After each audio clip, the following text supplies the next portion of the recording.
Welcome to Renegade Thinkers Unite, featuring the sharpest minds in marketing, inspirational case histories, and weekly insights you can apply to your business. Find out why top CMOs rank this podcast among their favorites. Now, here's your host, Chief Marketing Renegade, Drew Nizer.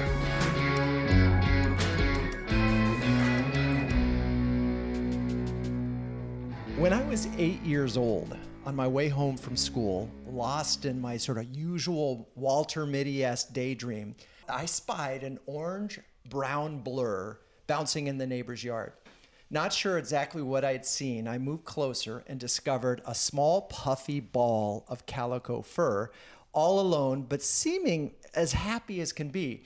I picked it up and it started purring immediately. I was smitten. My 8-year-old brain wondered, now what? Could I actually take this precious cargo home? Surely it must belong to someone already. Wanting to cover that base, I knocked on the neighbor's door and blurted, "Is this your kitty?" I didn't even say hello. And before I could answer, they assured me it wasn't theirs. And they said, we know none of our neighbors own cats either. So holding the kitty tight, I headed toward my house with a racing heart. What would my mom say? She was a bit unpredictable, to put it nicely. Coming home from school was always an adventure, even on a normal day, because you never knew what would unleash the Kraken. But knowing she generally liked animals better than people, I had the confidence this little surprise might turn out well. Bursting into my house, I threw down my book bag, I flew into my parents' bedroom. I didn't know what to say, so I just put the kitty on my mom's lap, waiting for a verdict. Inspecting the feline thoroughly, like the vet she wished she had been, and pausing with her flair for the dramatic, my mother said, "Let's call her Samantha." And though we already had other cats in the house, Samantha was mine. I had rescued her, would take care of her, and I've had a soft spot for cats ever since. And it's little wonder that I use the CATS acronym for describing the key traits of successful CMOs. Now, my guest today is one cool cat. No, seriously, there's actually a fabulous, famous feline with blue eyes and shortish legs right here with me in the studio. Steve Harvey calls her the Kim K of cats. She's got over 4 million followers on Instagram, including Justin Bieber's cats, and is the only cat to have her own agent at CAA. In fact, that agent is here with us in the room today. She's clearly a catrepreneur, too, garnering thousands of dollars for every sponsored post, launching her own line of pet food, and supporting several charities. Clearly, there's a lot we can learn about brand building, celebrity endorsements, social media, and giving back from this business tiger. So with that perfect intro, please welcome Nala, the cat, and her pet parents, Pookie and Shannon, to the show. Hi. Hi, thank you for having us. We're excited to be here. Well, and it's funny we can... Nala is... it's super nice to meet you. Most cats are just cats. You're a brand. Not since Finicky Morris the cat or Grumpy the cat has one feline come so far so fast. To what do you attribute your superstar status? There's lots of layers to that. Yeah. It's pretty easy with Nala because she comes in a perfectly packaged, ball of fluff that's just amazingly cute and attractive. She is, all about happiness, and I think people really connect and relate to her. And so She's also inspiration. She came from a shelter, and now she has all these followers and people who really love her. So I think it's just everything about it. And so she gave us a good head start being super cute. Yeah. And then for us, it was about not letting her down, not disappointing her, and working hard and making sure that everything we do, we leave a positive digital footprint. Interesting. I can't help but wonder. I've met many wonderfully cute cats in my day, but there's something very special about this kitty, and I just wonder. So, if you had to describe Nala as a brand, what would you say her brand is? I think happiness, giving back, and make the world better. And Yeah. you know what's great about that? You don't need to say any more. We're all about simplification here, and happiness is a great place to be. In fact, we have a client that we are hoping to that will sort of adopt happiness as part of their business strategy. So. I noticed that you're clearly an LA cat. I mean, you took your sunglasses off, but nonetheless, you're in New York. Why are you here in New York? We're here celebrating National Cat Day. It's the Super Bowl for cats, and we couldn't, miss the opportunity to party and celebrate with, adoption and rescue at its core. We feel it's very important to promote rescue and adoption. So we created a campaign called Show the Bow. And when you see the bow, it represents rescue and adoption. So we made a few stops at, different rescues and shelters to try to help them find forever homes. Show the Bow is part of our recently launched national platform called Love Nala. We focus on pet health, nutrition, and rescue. That's very cool. So there's so many things that I want to unpack there as we're talking, but I'm going to take a quick break here for a second. Okay, so we were talking about National Cat Day, and I saw the hashtag. In fact, I saw it yesterday, and I tweeted out about it. Is that a relatively new thing, National Cat Day? It's been around for a while. National Cat Day. We always celebrate National Cat Day every year since I think 5 years now, and we hear we think that the bow tie brought Shannon and I together. So we feel like we wanna also the bow tie brought us together, and we want that bow tie campaign to bring other family together too. Yeah. So National Cat Day was the perfect moment to kick that off. So, and I love this the bow, the blue bow, and watching Nala walk around with it there. Where did this idea come from? Again, I love its simplicity. It's pretty easy, and it's certainly distinctive. But where did the idea originate? I had been hand making bow ties as a way to survive. How many years ago was that? Six years ago. So I started an Etsy shop, and I was selling bow ties to cats all over the internet. And so the bow tie went full circle. I hope the same bow that rescued me rescues other cats. Oh, that's amazing. That's such a great story. And I do want to go back to many years ago when you rescued Nala, and just talk about that moment in particular. What inspired you? Was this the first cat that you'd rescued? Nala was the first cat that I rescued, like myself, without my family. And I raised her myself too. I was living in an apartment, and she was just so cute. And I always grew up with animals, so I was kind of lonely without animals. And I think it's just meant to be that day. Yeah.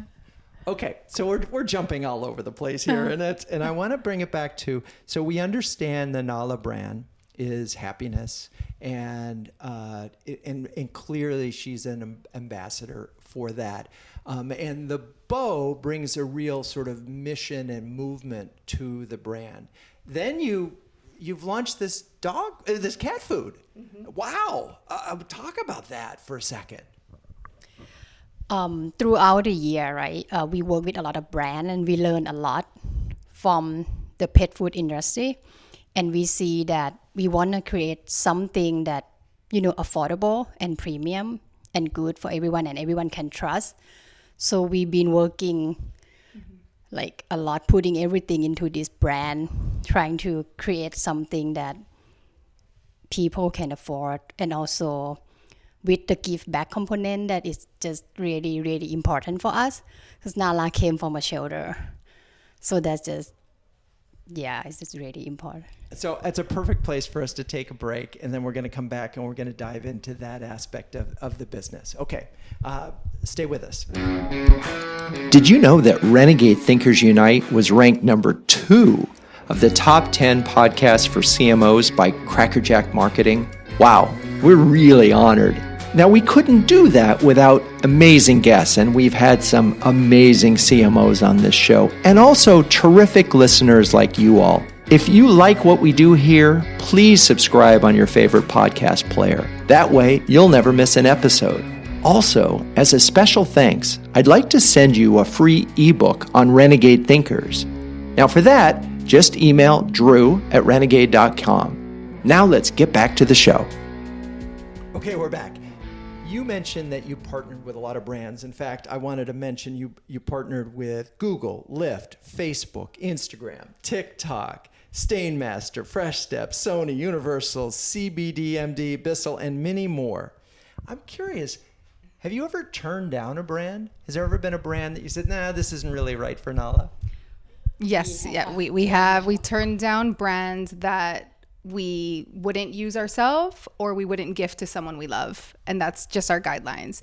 And sometimes there's a lot of pressure because the offer is more than what you would typically get, but we have to think of Nala, we have to think of our community, and we have to make good choices.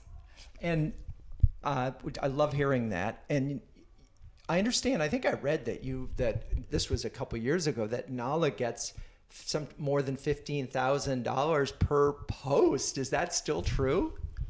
It's true, and it's not always 15,000 per post. It just has a range, right? But the most we have gotten was the $15,000. Got it. Yeah. And how do you make sure that when you pick a partner, you mentioned some of the values, what are you really looking for from a partner to be a good partner for you? Are they aligned with our brand? What kind of social impact do they have? Are they, how do they operate? And so brands like Fresh Step, they donate a bunch of litter. It's very aligned with us. And brands that, it's easy to turn down a brand that like rat poison. Easy. And it happened. Really? Seriously? It happened. A rat poison approached you. That's right. And that was probably the most money offered for a single post ever, and they didn't even want the product in the photo. It was just of Nala with a caption, and so we had to hard pass that. It was a hard pass, yeah. Yeah, I can see why. But I want to point out, so a lot of brands that we work with, we do a lot of work in the B2B world, and a lot of the listeners are business to business, and they often don't think about the value of purpose and how that permeates not just from employees but customers, but also impacts partnerships. And I think it's so interesting that you look for like-minded companies to partner with, and it's a wonderful reminder of the importance of that. We learned early on, and we're learning more as time goes on, that it's the people, and it's the people behind the brands too. And so we feel like when we are hired to do sponsored ad, it's not just a transaction, it's a real relationship, and we both should have the best interests of each other in mind when we promote. It's funny. We're as we're recording this, there's a group of folks here, and I mentioned the opening that you're the only cat with a CAA agent. Talk about that and what that must be like. I mean, you have an entourage. I mean, we didn't expect that at all, right? That it's gonna happen.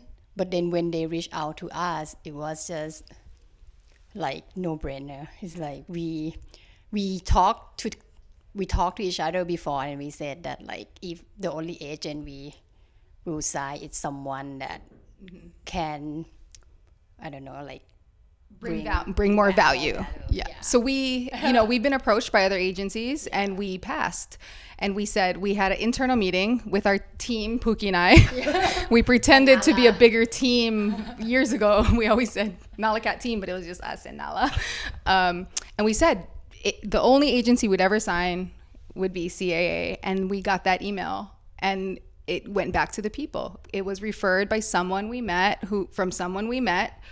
And that just, validates the importance of the people and your relationships.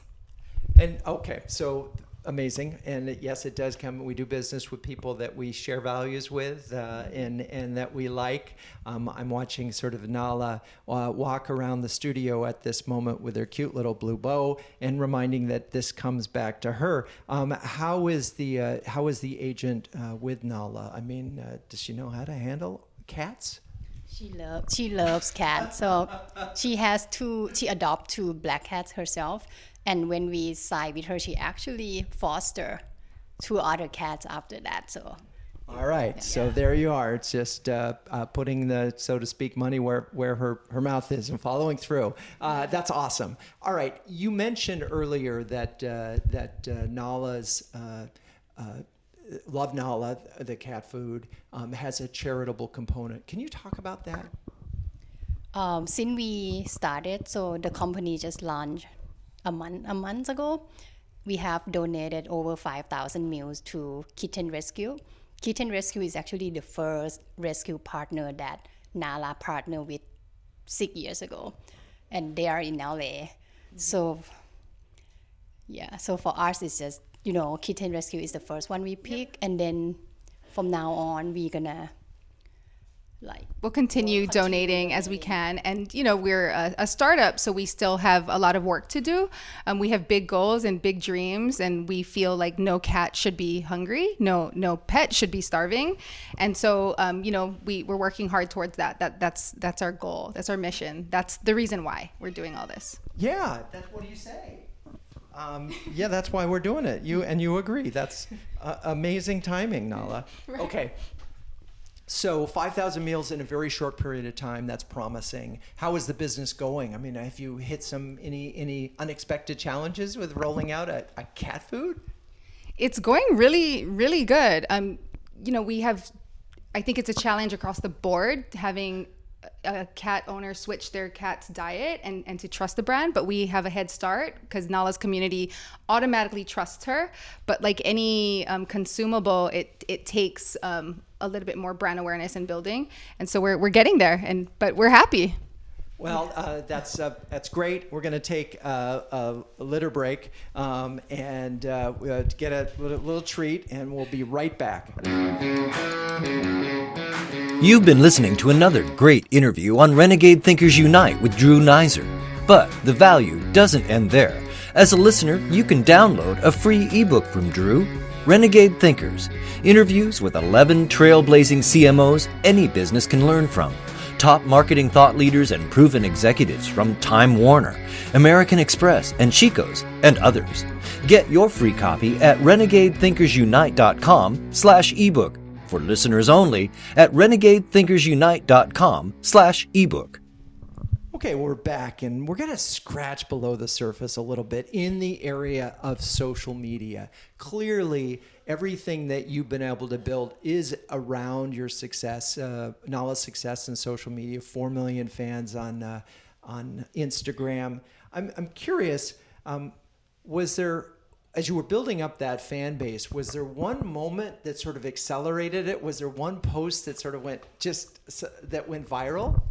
I think the first post that she hit popular page, I think that's the moment that start everything. And so there was a moment where suddenly Instagram added Nala to the popular page. Yes. Yeah. And what was there anything about that post that was special from any of the others? It was just a really, really cute photo of her. And then after that, we have a few photos that people create a meme. And then it just went around. Right, yeah. The meme. And I was going to ask you about the meme. I'm embarrassed that I haven't seen it. How many memes have you seen now with Nala? With that specific photos, people create I don't know, so many. I can't count. But there's one where she's grooming her paw and looks like she's flexing, and so you can do it went viral. And so she's been inspiring since then. And her shark hat. Her crocheted shark hat, and so that people love that. Of course, I mean, why wouldn't a crocheted shark hat go viral? Okay, so you have a couple moments where you get Instagram favors you, which is important. You just were doing what you were doing, and suddenly they help through sort of talking about just good karma. And then memes start to happen, and you were 3 million just a couple years ago, so it's been a hockey stick of growth. When did you realize you could start actually becoming a, you were starting to become a celebrity? Did brands reach out to you? Brand reached out to us directly, and I think the moment we realized that this can become something bigger than just social media is when people ask for Nala merchandise. Nala merchandise. Yeah, and they want like something that has Nala face on it. So that's the first moment I was like, oh, okay, this is good. I mean, I didn't know I didn't know people gonna like her that much. Right. Yeah. Yeah, you were just doing what all of us do, which is we have our dog, Louie. We have an Instagram account for him, Louie Nizer, just in case you're wondering. And we've been waiting for him to be featured. He's a French Bulldog, for heaven's sakes, but it hasn't happened. And you guys just sort of, it did, which is amazing. Okay, so I want to ask you about, did you create some merchandise? I create. So I remember first thing I ordered was a T-shirt with her face. I put it online and I sold out. It was like 120 shirts. I sold out in like 2 days. Wow. At that time, it was amazing. That was a pretty good sign that you had a business opportunity. Yeah. Okay. Yeah. And so after Instagram, what social channel did you go to next? I started Facebook. You started on Facebook. I started on Facebook. I started on YouTube, but at that time it was just me and her, and we couldn't do it all like in every single social channel. Yes, I understand. Now, you are on Twitter. I notice you only have 26,000 followers on Twitter. Only. Do you treat Twitter differently than you did any of your other channels? I did, because back in the day, I was just posting on Facebook, Instagram, and I tried to post on YouTube here and there. I was ignoring Twitter for a while.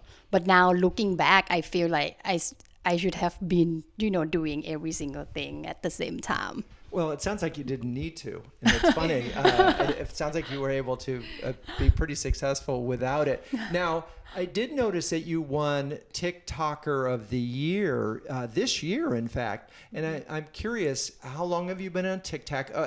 And perhaps you could, in fact, because many of the listeners aren't on TikTok, explain why you got on that channel and what it is and what you do there.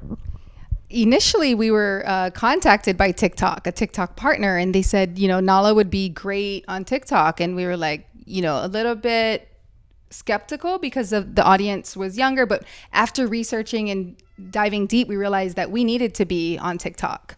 And so we started an account. We've been on there now for almost a year. We were active for maybe 3 to 4 months and won TikToker of the Year. So that was pretty surprising and really special. So and so just for folks who don't know, you're creating videos, right? It's all videos. Yep, it's all video content, short clips, about 15 seconds is the sweet spot with music. 15 seconds, music, and I saw a demographic chart on it recently, and it's like 42% are under 18. It's a young, or 18 to 25. It's a very young demographic. Yes, so we tone down our captions. We make it a little bit more fun and a little bit more showy. Like Nala will show a little more, like her car or her, the kids like that stuff, and so it's different content that matches specific platforms. And are you trying to do any sponsored content on TikTok yet? For TikTok. For TikTok, I see. So Nala the cat is on TikTok. And just in case you're listening and wondering where you find Nala, we will link to all of Nala's social channels on Instagram. It's Nala_cat, right? But we will list and go to that, and we will also link to the cat food site. Now, let's see. I'm wondering, because Nala's a pretty darn smart cat, and as a catrepreneur, I wonder if you have any advice for brands on how to improve their presence yes, Nala, talk to us. To improve their presence on social media, to be better at it. Do you have any advice and things that you think you've learned? Brands need to be more fun. I think content is everything, and if you're not disrupting someone's feed with something cute, fun, funny, engaging, you'll get swiped right by. And so to be a little bit more creative is going to be very helpful, and also to engage. A lot of these brands won't engage back with their community. I think Wendy's does an amazing job on Twitter, inspirational to us. But yeah, I think they're a good example of a brand that's doing what's right. Yeah, they have a tremendous personality to work from, and obviously, look, you're having a lot of fun being Nala. There's no doubt about that. But you did mention engagement. How much time do you spend engaging with your fans, with Nala's fans? A lot. I think at least 1 to 2 hours a day. I check comments, I check DMs every day. Yeah. It's amazing that Nala can type so well. I mean, with those fuzzy little paws, it must be a little hard for her to sort of express her opinion. She's a very smart cat. A lot of delete button action. Yes, definitely a smart cat. All right, so I want to go back to some of the charitable activities. This show is going to air right after Thanksgiving, and I think a lot of families get together during Thanksgiving and think about giving back and opportunities. What would you like to share with them in terms of the world of cats and rescues and how they could help give back in your world? I think, donating is a really big part. Pitching in, it's all of our responsibility to help animals in need. Foster if you can't adopt. And education. If you learn something along the way, share it with your family and friends. And, I think education has been a huge part of why we're here today too. Learning a lot, and especially from our community, I think. Mm-hmm. It goes both ways. So as I think about this conversation, I'm going to attempt to summarize, which is something that I tend to do on this show. There are several things that, yes, Nala, please tell. There's several things that I picked up on it. One is you were very consistent with the words that you talked about, Nala. I mean, in terms of the brand, and you could boil it down to just a few words. And I challenge other brands to be able to do that, to understand that. One is sort of understand the brand essence. Two, the purpose-driven nature of Nala. I mean, obviously, in your social presence, you want to have fun, but there's this whole other undercurrent of goodness. I mean, as I recall the very beginning of the story, I mean, we love our pets, and we're crazy about our pets, and in some cases, people love their pets more than they love people. As I mentioned, my mom was one of those people, and so you're in a wonderful place. But getting back to brands, there is. Brands would be so lucky if people loved them and loved their customers the way that we all want to love our pets and so forth. And that was incredibly convoluted, but I think we've got purpose, we've got clarity, brand, we've got purpose. Okay. In terms of social media, what we really heard is you just went at it. There was a magical moment, somebody recognized it. And then you were able to take advantage of it. You've been very careful about who you partnered with and who you didn't. No rat poison, please. And I think you've been really good, I think, at helping this brand and sort of testing the waters. It seems like you've tested something. Is there anything that you've tried, as we sort of wrap this up, that didn't work the way you had hoped it was? Good question. I think Nala knows the answer to this one. Yes. Well, she's being a typical feline and not sharing her secrets at the moment, keeping them very close to the vest. So, all right. Well, I want to thank you too. And of course, I want to thank Nala for being on the show. Yes, certainly our first cat guest. And definitely the most famous, perhaps, person that's been on the show so far. Not person, but brand, maybe. And I think some other brands would argue with me there. So obviously I need to wrap this thing up. So thank you both. And Thank you so much. Thank you for having us. Yeah. And Awesome. to all of you listening out there, you can go to the website renegadethinkersunite.com, and you will find links to Nala Food and how to get involved and how to get a blue bow for your cat. And of course, until next time, keep those renegade thinking caps on and strong.